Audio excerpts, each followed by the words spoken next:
সুপ্রভাত আমার প্রিয় বন্ধুরা, সবাই কেমন আছো? আশা করছি সবাই ভালো আছো, সুস্থ আছো। আমার আরেকটি ব্লগে তোমাদের স্বাগত আর আমার অনেক অনেক ভালোবাসা জানিয়ে আজকের ব্লগটা শুরু করছি। তো স্কিপ না করে পুরো ভিডিওটা দেখে আসো, আশা করি তোমাদের কোথাও না কোথাও। তো বন্ধুরা দেখো, সকালে উঠে ভাত বসিয়ে দিয়েছি, যেহেতু বাবা কাজে যাবে সেই কারণে তাড়াতাড়ি করে রান্না করব। তো একটা উনুনে ভাবলাম ভাত হতে আর ডাল হতে সময় লাগবে, সেই কারণে ডালটা দেখো অন্য আর একটা উনুনে বসিয়ে দিয়েছি। আর কি দুটো আঁকায় ধরিয়ে নিয়েছি, একদিকে ভাত হবে আর একদিকে ডাল হবে, সে কারণে আর কি। তো 7টা বাজে, 8টার থেকে কাজে যাবে, তাহলে তাড়াতাড়ি করতে পারবো। তো ভাত হতে সময় লাগে, ডাল হতেও সময় লাগে। তো যাই হোক, সময় আর কি 1 ঘন্টার মধ্যে আমার মেকআপ দিতে হবে, সেই কারণে দুটো উনুনে তাড়াতাড়ি করে ধরিয়ে আর কি রান্না করছি। তো এদিকে ডাল রান্না করব আর ভাবছিলাম, এদিকে ডালটা বসিয়ে দিয়ে ভাবছিলাম, অনেকক্ষণ ভাবছিলাম যে কি রান্না করব। তারপরে ভাবলাম একটা চাল কুমড়ো মা কালকে পেরেছিল, অর্ধেকটা আছে, অর্ধেকটা কালকে খেয়ে নিয়েছি, সেটাই এদিকে আমি বেচতে চলে যাব। আর এদিকে কিন্তু আমার ভাতও প্রায় হওয়ার দিকে। আর আমার এই আঁকা প্রথম ধরিয়েছিলাম, তো অনেকটা সময় লেগেছে ভাতটা উতাল আসার পর, তারপরে ওই উনুনটা ধরিয়েছিলাম। ওই উনুনটা ধরাতে ধরাতে আমার এদিকে কিন্তু ভাতটা প্রায় হয়ে এসেছিলো। তো ওইদিকে তখন ভাতটাও নামিয়ে নিয়েছি, ভাতটা নামিয়ে নিলাম। আর ওইদিকে যে উনুনটা ছিল ওটাকে একটু জ্বলতে দেবো, তাহলে আর কি ভিতরটা থেকে শুকোবে। আর তাড়াতাড়ি যদি কোনো দিন রান্না করি তাহলে কিন্তু তাড়াতাড়ি আর কি ধরে যাবে, সেই কারণে এখন আমি মাটিটা ছেঁকে নিচ্ছি। আর ওইদিকে ডালটা আমি সেটা উনুন খুব আর কি প্রচণ্ড জলে সেই উনুনে বসিয়ে দিলাম। তো আজকে একটু উঠতে লেট হয়েছিল, সেই কারণে দেরি হয়ে গেছে। উঠেছি প্রায় 6টার দিকে। তো 6টার দিকে উঠেই যে উঠোন ঝাড় না দিলে কিন্তু রান্না করতে ইচ্ছা করে না, তো উঠোনটাকে ঝাড় দিয়ে নিলাম। ঝাড় দিয়ে স্নান করেই চলে এসেছি ঘরে। আর বাসনগুলো মা মেজে দিয়েছে, আর বাইরের যে কাজ আছে সেটাও মা করে নিয়েছে। আর এইদিকে আমি চাল কুমড়োটা কেটে নিচ্ছি। দেখো, চাল কুমড়োটা একটু ছাতা ধরা মতো হয়েছে, ফুরেট হয়েছে। তো ভাবছিলাম এটাকে একটু নাবড়া করব।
সবজিটা কাটতে কাটতে এসে দেখি ডাল হয়ে গেছে, সিদ্ধ হয়ে গেছে। তো ডালটাকে এখন দেখো শুধু পাঁচফোড়ন দিয়ে একে তেলানি করে নিলাম, সেহেতু মেয়ে খাবে, তো মরিচ দিলাম না। হয়তো মুগ ডালে মরিচ দিলাম না, একটা ছিল একটা দিয়েছিলাম, তো সেই কারণে আর কি দেখো এখন নামিয়ে নিচ্ছি। আর কালকে সব কিছু বাসন মেজে রেখে দিয়েছি। আজকে যেহেতু শনিবার, তো এটা ছিল কিন্তু শনিবারের ভিডিও, আর আজকে আমি আপলোড করছি, আজকে হচ্ছে মঙ্গলবার। তো বন্ধুরা, এই দুদিন ভিডিও দিতে পারিনি, কারণ মোবাইলে আমার এমন সমস্যা জানো তো, অনেকগুলো ভিডিও করেছিলাম তোমাদের সাথে শেয়ার করব। তো ভাবছিলাম যে শেয়ার করব, মোবাইলে তো আছে। তো যখন স্টোরেজ ফুল হয়েছিল, তো তখন ক্লিয়ার করতে গিয়ে অনেক ভিডিও আমার ডিলিট হয়ে যায়, সেই কারণে আমার মনটাও ভেঙে যায়। আর কি জানো তো, ওয়াচ টাইমটা যে এত পরিমাণে কাটছে তোমরা বুঝতেই পারছো না।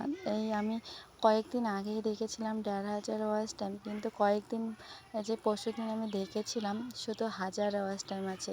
আমার 500 ঘন্টা ওয়াচ টাইম কেটে নিয়েছে, কিন্তু কী কারণে কেটে নিচ্ছে আমি জানি না। তো খুব ওয়াচ টাইম কাটছে, আর আমার মনটা সত্যি এত ভেঙে পড়ছে, আমি নিজে থেকে বলতে পারছি না তোমাদের সাথে, সেটাই আর কি শেয়ার করার ছিল।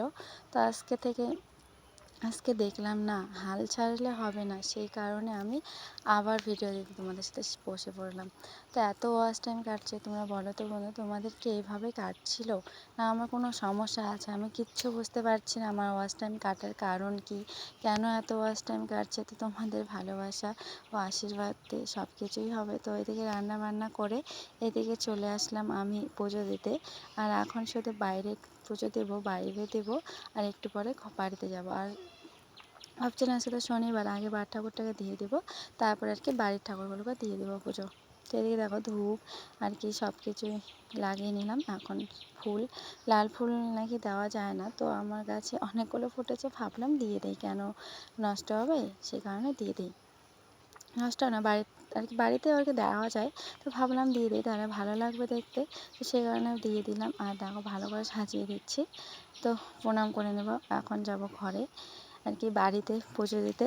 তো বাড়িতে দেখো একটা গোলাপ ফুল উঠেছে, খুব সুন্দর লাগছে গোলাপ ফুলটা দেখতে, ছিঁড়তে ইচ্ছে করছিল না, খুব সুন্দর লাগছে দেখতে।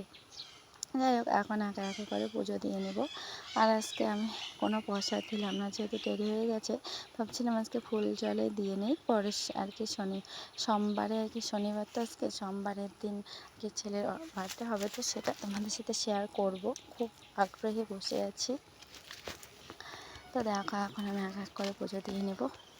যেহেতু অনেকগুলোই আর কি ঠাকুরকে দিতে হয়, অনেকটা সময় লেগে যায়, তো আমি অতগুলো ঠাকুরকে দেওয়া পুজো দেওয়া তোমাদের সাথে শেয়ার করি না।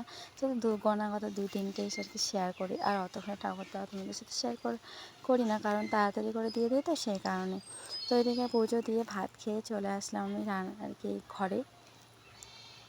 এখন জামা কাপড়গুলোকে ভাঁজ করে নেব। এখন কিন্তু বাজে 12টা নাগাদ। তো জামা কাপড়গুলো অনেক সকালেই ধুয়ে দিয়েছিলাম, তো সেই কারণে শুকিয়ে গেছে। আর পাতলা পাতলা কাপড় শুকোতে সময় লাগে না, তো ভাবলাম আগে এগুলো গুছিয়ে নিই, তারপরে না অন্য কাজ করব, তাহলে ঘরটাও ভালো লাগবে। আর যদি ঘরটা এলোমেলো থাকে, ঘরটাও ঢুকতে কিন্তু ভালো লাগে না, জানো তো, মনটা খুব অস্থির লাগে যতক্ষণ না গোছানো পরিষ্কার। সকাল থেকে সন্ধ্যা পর্যন্ত এই পরিষ্কার পরিপাটি কী করে করি, রাখি ঘর সব কিছু, সেটাই তোমাদের সাথে আজকে শেয়ার করছি। দেখো আজকে ভিডিওটা বেশি বড় করব না, ছোটই করব, কারণ অনেকগুলো ভিডিও ক্লিপ আমার ডিলিট হয়ে গেছে, সেই কারণে তোমাদের সাথে বেশিটা শেয়ার করতে পারছি না, যতটুকু আছে ততটুকুই আমি শেয়ার করছি। তো বন্ধুরা, তোমরা যে এতক্ষণ ধৈর্য ধরে আমার ভিডিওটা দেখছো, তোমাদেরকে অসংখ্য অসংখ্য ধন্যবাদ আমার ভিডিওটা দেখার জন্য। আর আমার ভয়েসটা আপ ডাউন হচ্ছে কেন, সামনে দিয়ে লোক যাচ্ছে তখন আমি চুপ করে আছি, আস্তে কথা বলছি, আর যখন দেখছি কেউ নেই তখন আমি জোরে কথা বলছি। তো যাই হোক, আমার হেডফোনটা নষ্ট হয়ে গেছে, আর হয়তো 2-3টে ভিডিও আমি হেডফোন দিয়ে করেছি, তখন দেখছিলাম ভিডিওর ভয়েসগুলো খুব ভালো হচ্ছিলো, কিন্তু তারপর দেখি হেডফোনটা নষ্ট হয়ে গেছে, সে কারণে আমি এখন কোনো কিছু ছাড়াই মোবাইল দিয়ে শুধু ভয়েস করছি। তা এইদিকে আমি জামা কাপড় ভাঁজ করতে করতে এদিকে আমার ছেলেমেয়েরা চলে এসেছে, আর ওরা স্ট্যান্ডটা দিয়ে খেলছে। ওই স্ট্যান্ডটা যদি ওরা আর কি খেলে, তাহলে তো মোবাইলটা পড়ে যাবে, ভেঙে যায়, তো সেই কারণে আমি দেখো দৌড়ে যাই, গিয়ে মোবাইলটা আমি বন্ধ করে দিই। তো বন্ধুরা, জামা কাপড়গুলো গোছানো নাই হতে কিন্তু আমি মোবাইলটা রেখে দিই আর কি, তা নাহলে কিন্তু আমি ভেঙে ফেলবে। যাই হোক, বাচ্চা নিয়ে আমি অত সহজে ভিডিও করতে পারি না, ওরা যখন ঘুম যায় তখন আমি করি আর কি, ভিডিও ক্লিপগুলো করি। তো এত কষ্ট করে অনেকগুলো ভিডিও ক্লিপ করেছিলাম, সব কিছু যদি ডিলিট হয়, তোমার কার ভালো লাগবে বলো? কারোই ভালো লাগবে না।